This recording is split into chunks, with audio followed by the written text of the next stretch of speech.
कि हमारा देश 5 सितंबर की तिथि भारत के द्वितीय राष्ट्रपति, महान शिक्षाविद, महान दार्शनिक डॉक्टर सर्वपल्ली राधाकृष्णन की पावन जयंती को शिक्षक दिवस के रूप में आयोजित करता है। मैं इस अवसर पर भारत माता की इस महान सपूत को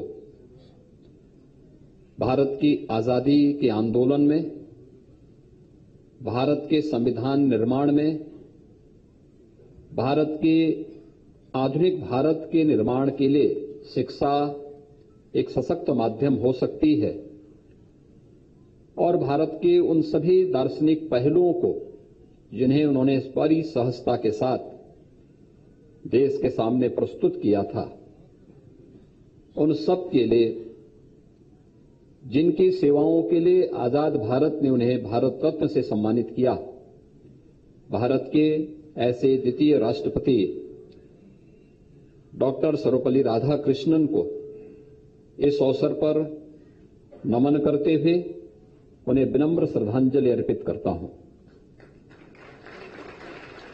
मेरे लिए प्रसन्नता का क्षण है कि बेसिक शिक्षा और माध्यमिक शिक्षा विभाग ने आज यहां पर प्रदेश में शिक्षा जगत में आमूलचूल परिवर्तन के लिए कार्य कर रहे प्रधानाचार्यों को और शिक्षकों को सम्मानित करने का कार्य भी किया है। हम सब जानते हैं कि जब पूरी दुनिया कोरोना जैसी महामारी से पस्त थी, तब भारत प्रधानमंत्री मोदी जी के नेतृत्व में अपनी राष्ट्रीय शिक्षा नीति पर मंथन कर रहा था और उस दौरान 2020 में हमने राष्ट्रीय शिक्षा नीति पूरे देश में लागू की। राष्ट्रीय शिक्षा नीति केवल सैद्धांतिक न होकर के व्यवहारिक और तकनीकी ज्ञान से उत्प्रोत करने में कैसे हमारे शिक्षण संस्थाएं उत्प्रोत हो सकती हैं और एक छात्र के सर्वांगीण विकास का मार्ग प्रशस्त कर सकती है, उसका एक दिग्दर्शन है। व्यवस्थित रूप से राष्ट्रीय शिक्षा नीति को लागू करने के जो अभियान प्रदेश भर में और पूरे देश भर में प्रारंभ हुए हैं, वह भारत को उसकी पुरातन पहचान शिक्षा क्षेत्र में भारत को जगत गुरु के रूप में स्थापित करना, उसे दिलाने में सफल होगा। इसमें किंचित भी संदेह किसी को नहीं होना चाहिए। शिक्षा जगत में बहुत कुछ करने की संभावनाएं हैं और आपने देखा होगा कि थोड़ा सा हम प्रयास कर लें, कैसे परिवर्तन हो सकता है। बेसिक और माध्यमिक शिक्षा के क्षेत्र में विगत 5 वर्ष के अंदर किए गए प्रयासों का परिणाम आज हम सबके सामने है। मुझे याद है जब मार्च 2017 में हमारी सरकार ने प्रदेश में पदभार ग्रहण किया था, उस समय बेसिक शिक्षा परिषद के और माध्यमिक शिक्षा परिषद के अधिकतर विद्यालय बंदी की कगार पर थे, जीर्ण शीर्ण थे। विद्यालयों के ऊपर बड़े बड़े पेड़ उगे हुए थे, गंदगी का अंबार था। स्कूल जाना, यह अभी इस नुक्कड़ नाटक के माध्यम से भी आपने देखा होगा कि कैसे एक पिता अपने बच्चे को स्कूल न जाना पड़े, इसके लिए उस समय की जो मानसिकता थी आज भी उससे ग्रसित किस रूप में दिखाई दे रहा है। यह 2017 के पहले के उस दृश्य का ही एक नमूना था उसमें। लेकिन एक जागरूक मां बच्चे की शिक्षा के प्रति कितनी जागरूक है, ये आज की वर्तमान परिस्थिति को वह प्रदर्शित भी कर रही थी और स्वाभाविक रूप से एक बेहतर समन्वय उसमें था। उस समन्वय को ध्यान में रखते हुए उस समय जो कार्यक्रम चले थे, मुझे याद है जब हमारी प्रदेश में सरकार ने पदभार ग्रहण किया था, माध्यमिक शिक्षा से जुड़े हुए उस समय परीक्षाएं संचालित हो रही थी और परीक्षाओं के बीच में मेरे पास प्रतिदिन ये समाचार आते थे कि फलानी जगह सामूहिक नकल हुई है, फलानी जगह ये हो रहा है। और मैंने उस समय के माध्यमिक शिक्षा के मंत्री और प्रदेश के उप मुख्यमंत्री डॉक्टर दिनेश शर्मा जी को उस समय मैंने आग्रह किया था कि आप कुछ सेंटर का स्वयं निरीक्षण करें, टीम को लेकर के जाएं और नकल विहीन परीक्षा के लक्ष्य को प्राप्त करने की दिशा में हमें कार्रवाई करनी चाहिए। उस समय कुछ सख्ती की गई, रिजल्ट उस वर्ष बहुत खराब था, क्योंकि बच्चों से आप परीक्षा में नकल विहीन परीक्षा की बात करेंगे और उससे पहले पूरे साल भर क्या स्थिति रही होगी सहज अनुमान लगाया जा सकता है। लेकिन उसी समय लक्ष्य भी तय कर दिए गए थे कि 2018 में माध्यमिक शिक्षा परिषद की परीक्षाएं होंगी, तो किसी भी क्लास में, शिक्षा में किसी भी में, चाहे वो टेक्निकल एजुकेशन से जुड़े हुए संस्थान हो, वोकेशनल एजुकेशन के हो, हायर एजुकेशन के हो, सेकेंडरी एजुकेशन के हो या फिर बेसिक एजुकेशन के, कहीं भी नकल नहीं होगी। और अगर नकल होगी तो नकल में छात्र का नहीं, संबंधित विद्यालय के प्रधानाचार्य और संबंधित शिक्षक की जवाबदेही हम तय करेंगे। विद्यालय में पठन पाठन का माहौल पैदा किया गया, शिक्षकों की भर्ती की प्रक्रिया को आगे बढ़ाया गया।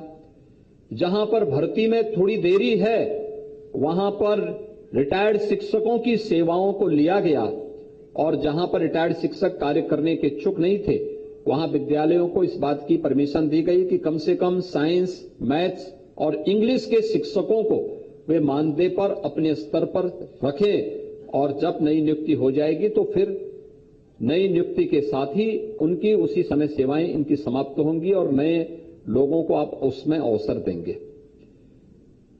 परिणाम था 2017 के बाद से हमने नियुक्ति की प्रक्रिया भी प्रारंभ की और 2018 में जब माध्यमिक शिक्षा परिषद की परीक्षाएं संपन्न हुई तो प्रदेश में 56 लाख जो बच्चे माध्यमिक शिक्षा परिषद की परीक्षाओं में बैठे थे, नकल विहीन परीक्षा कैसे होनी चाहिए, शांतिपूर्ण तरीके से बिना किसी विवाद के वह परीक्षाएं संपन्न हुई थी। समय पे परीक्षा हुई, 1 महीने के अंदर रिजल्ट भी आया और पहले से दुगना परिणाम प्रदेश के अंदर आया था कि प्रदेश के अंदर पठन पाठन का एक माहौल प्रदेश के अंदर वह देखने को मिला। हम लोगों ने इस समय पहल की थी कि हमें विद्यालयों में पुरातन छात्र परिषद का गठन करना चाहिए, ये बेसिक हो या माध्यमिक। और उस समय, क्योंकि हम सब जानते हैं कि हमने थोड़ी भी पहल की होती या उस समय थोड़ी भी पहल होती, बहुत अच्छे परिणाम पहले भी आ सकते थे। मुझे याद है एक समय पूरा पूर्वोत्तर भारत, पूरा मध्य भारत शिक्षकों की आपूर्ति का केंद्र उत्तर प्रदेश हुआ करता था। उत्तर प्रदेश से ही पढ़े लिखे हर व्यक्ति शिक्षक बनकर के इन सभी राज्यों में गए हैं। किसी भी राज्य में अगर आप पूछेंगे, वो मध्य प्रदेश हो, राजस्थान हो, हरियाणा हो या फिर पूर्वोत्तर के राज्यों में अरुणाचल प्रदेश हो, असम हो, मेघालय हो, मणिपुर हो, त्रिपुरा हो, उड़ीसा में भी बड़ी संख्या में यहीं से गए हुए शिक्षक वहां की शिक्षा व्यवस्था की कमान को संभाले थे। लेकिन क्या कारण हो गया कि शिक्षा की यह आधार भूमि अपने आप में कुंद हो गई। कारण था कि यहां पर न सरकार के स्तर पर ध्यान दिया गया था, न हमने समय के अनुरूप अपने आप को ढालने का प्रयास किया था और न ही जो थे उन्होंने कोई जिम्मेदारी अपने ऊपर लेने का ही प्रयास किया। जब जवाबदेही के साथ एक कार्रवाई प्रारंभ हुई, उसके परिणाम भी सामने आते गए। इसके साथ ही शिक्षकों की भर्ती की प्रक्रिया भी संपन्न हुई। अकेले बेसिक शिक्षा परिषद में 1,26,000 से अधिक शिक्षकों की पारदर्शी भर्ती की प्रक्रिया हम लोगों ने संपन्न की, तो माध्यमिक शिक्षा में 40,000 से अधिक शिक्षकों के जो पद खाली पड़े हुए थे, उस भर्ती की प्रक्रिया को भी इस दौरान संपन्न किया गया। और आपने देखा होगा कि भर्ती की प्रक्रिया पूरी पारदर्शी तरीके से संपन्न हुआ। आज उसका परिणाम हम सबके सामने है। अधिकतर बेसिक शिक्षा परिषद के विद्यालय हो या माध्यमिक शिक्षा परिषद के विद्यालय, पठन पाठन का एक माहौल बना। जुलाई 2017 में हम लोगों ने स्कूल चलो अभियान प्रारंभ किया था। स्कूल चलो अभियान के परिणाम सामने आए। विगत 5 वर्ष में, पिछले 2.5 वर्ष भले ही कोरोना जैसी महामारी के बीच में हम जूझते हुए हमने व्यतीत किए, दुनिया कोरोना के सामने पस्त हुई और जो क्षेत्र सर्वाधिक प्रभावित हुए थे उसमें शिक्षा भी एक थी। महीनों महीनों तक स्कूल कॉलेजेस बंद रहे। जब एक एक व्यक्ति के जीवन को बचाने का प्रश्न था, उसका ध्यान दिया गया, लेकिन उस समय तकनीक का उपयोग करने का एक प्रयास हुआ। तमाम उस प्रकार के पोर्टल विकसित किए गए, ऑनलाइन एजुकेशन की व्यवस्था दी गई, दूरदर्शन ने तमाम चैनल प्रारंभ किए। इन सभी का उपयोग करने का प्रयास भी हुआ, लेकिन इस सब के बीच विगत 5 वर्ष के अंदर जो सबसे सुखद अनुभूति हमें इस बात की होती है, जब हम लोग जुलाई 2017 में स्कूल चलो अभियान प्रारंभ कर रहे थे, उससे पहले जब 16 के मैं आंकड़े देख रहा था तो प्रदेश में माध्यमिक बेसिक शिक्षा परिषद में 1,34,00,000 बच्चे उस समय इन सभी स्कूलों में अध्ययन करते थे।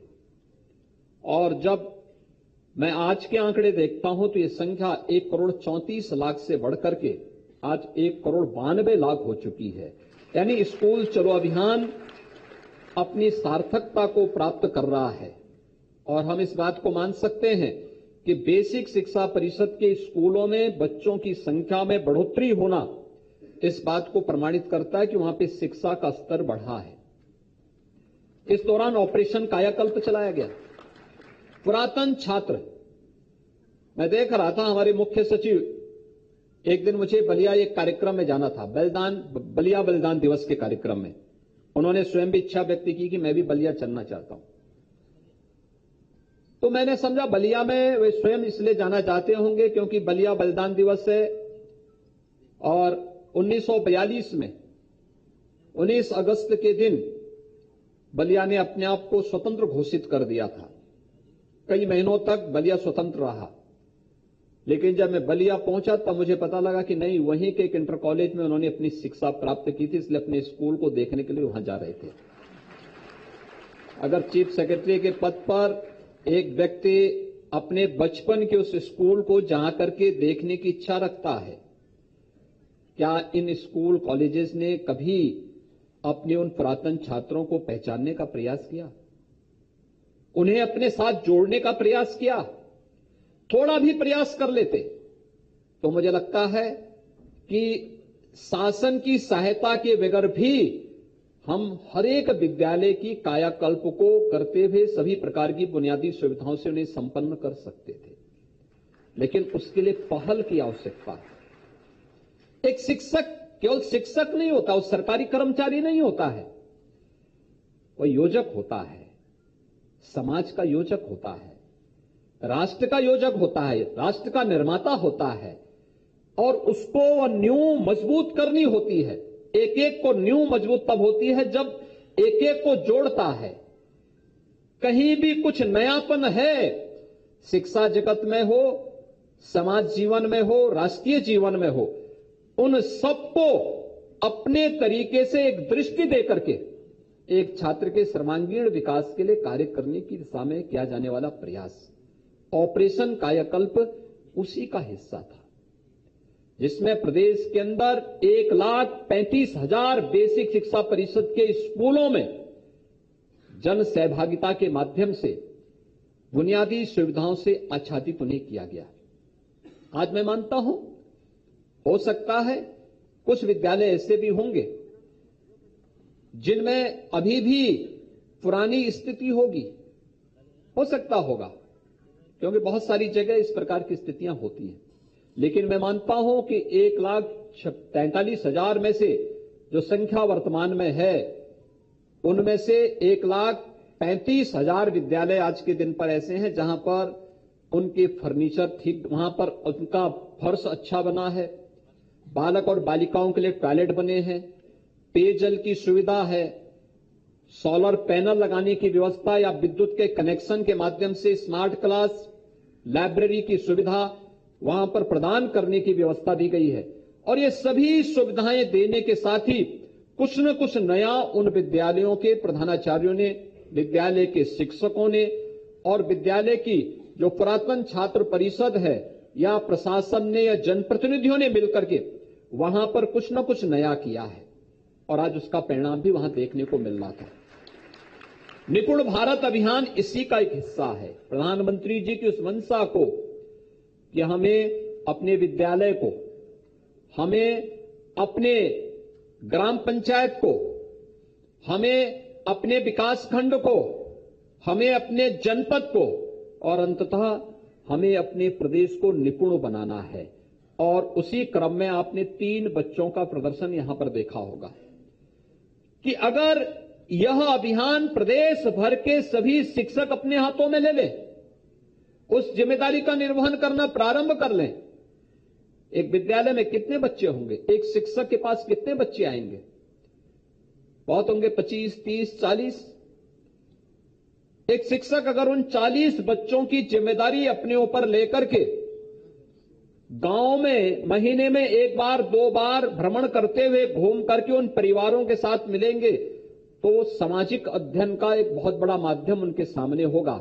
गांव की सामाजिक और आर्थिक परिस्थिति की एक जानकारी उनके पास होगी, गांव के इतिहास के बारे में एक जानकारी उनके पास होगी, बच्चों के बारे में जानकारी देने और परिवार से जानकारी लेने का एक माध्यम होगा और उसके माध्यम से वो एक डाटा कलेक्ट करके विद्यालय की एक बहुत बड़ी सेवा कर सकते हैं और शिक्षा जगत के बारे में भी बहुत कुछ कर सकते हैं। एक संवाद के क्रम को हमें बाधित नहीं होने देना है और मुझे प्रसन्नता है अनेक प्रकार के जो पोर्टल बनाए गए, दीक्षा पोर्टल हो, निपुण भारत का हो, या फिर मैं देख रहा था अभी मुझे नीति आयोग भारत सरकार की एक बैठक में भाग लेने का अवसर प्राप्त हुआ था। मैं उनके दस्तावेज को देखने लग गया। मैंने देखा उसमें एक मुझे चैप्टर देखने को मिला कि सक्सेसफुल स्टोरी इस राज्यों की क्या है, तो मैं शिक्षा में देखने लग गया। तो मैंने देखा कि उत्तर प्रदेश के, मैंने जब उत्तर प्रदेश को पलटा तो उत्तर प्रदेश में मुझे क्या देखने को मिला, सक्सेसफुल स्टोरी देश के लिए क्या था, एक ऑपरेशन कायाकल्प। मैंने देखा पूरे भारत सरकार, नीति आयोग ने भी उसको देखा। प्रेरणा ऐप, इसको भी उन्होंने एक सक्सेस स्टोरी के रूप में स्वीकार किया और भी अन्य अनेक ऐसे कार्यक्रम थे जिसको एक सक्सेस स्टोरी के रूप में भारत सरकार ने, नीति आयोग ने भी स्वीकार किया। क्या हम भी अपने स्तर पर कुछ कर सकते हैं? हर एक शिक्षक करने में सक्षम हो सकता है और उस दिशा में हमारे स्तर पर किया जाने वाला प्रयास एक बच्चे के सर्वांगीण विकास का माध्यम बन सकता है। आज जो इस कार्यक्रम यहां पर संपन्न हुआ है, हमने कुछ विद्यालयों के शिलान्यास और उद्घाटन के कार्यक्रम संपन्न भी किए हैं। माध्यमिक शिक्षा विभाग के 5 पोर्टल हम लोगों ने यहां पे लॉन्च किए हैं। बेसिक शिक्षा परिषद से जुड़े हुए कुछ कार्यक्रमों को यहां पर संपन्न किया है और साथ साथ राज्य पुरस्कार भी यहां पर दिए हैं। राज्य पुरस्कार में शिक्षकों को भी और प्रधानाचार्यों को भी सम्मानित किया है। ये पुरस्कार ये केवल एक सम्मान नहीं है, एक नई जिम्मेदारी है और जिम्मेदारी इस बात की कि आपकी प्रतिस्पर्धा अब आपकी स्वयं से है। आपने जितना किया है अब उससे आपको आगे बढ़ना है और फिर दूसरों के सामने एक उदाहरण प्रस्तुत करना है। जिन शिक्षकों को राज्य पुरस्कार मिला है, राज्य पुरस्कार का मतलब ये नहीं, और मैं तो ये चाहूंगा एक व्यवस्था में लागू करनी चाहिए कि पुरस्कार चयन की प्रक्रिया को, मैंने इसीलिए कहा था, विगत वर्ष वे चीजें आई थी, हमने कभी देखो अक्सर होता क्या था, पुरस्कार वह व्यक्ति प्राप्त करता था जो कभी स्कूल नहीं जाता था। मैंने देखा है, मैंने एक बार यहां पे पुरस्कार वितरण का कार्यक्रम इसीलिए स्थगित करवा दिया था। मैंने कहा भाई इसमें जो नाम आए हैं इनको तो मैं रोज देखता हूं, केवल फालतू घूमते रहते हैं, कुछ करते हैं नहीं, इनको क्यों पुरस्कार दे रहे हैं? इससे वास्तविक शिक्षक अपने आप को अपमानित महसूस करता है। स्थगित करो इसको, और नहीं तो अपने स्तर पर करना, अपने स्तर पर करो। मैं इस कार्यक्रम में भाग नहीं लूंगा, क्योंकि बच्चों के जीवन के साथ खिलवाड़ करने वाले लोग हैं, और मैं उस कार्यक्रम में भागीदार नहीं बना, कार्यक्रम को स्थगित करना पड़ा था। और इसीलिए मैंने कहा था चयन की प्रक्रिया पूरी पारदर्शी होनी चाहिए, वास्तविक शिक्षक को सम्मानित किया जाना चाहिए, जो ईमानदारी के साथ अपने दायित्वों का निर्वहन करते हुए एक बच्चे के सर्वांगीण विकास के लिए अपना योगदान देकर के राष्ट्र निर्माण की प्रवर्तमान अभियान का अपने को हिस्सा बनाया हुआ है। एक प्रधानाचार्य जो पूरी जिम्मेदारी के साथ अपने कार्यों का निर्वहन करते हुए अपने विद्यालय को एक स्वस्थ प्रतिस्पर्धा का केंद्र बिंदु बना रहा है, और वह सम्मान उसी का हिस्सा है, ये उसी की प्रक्रिया का हिस्सा है।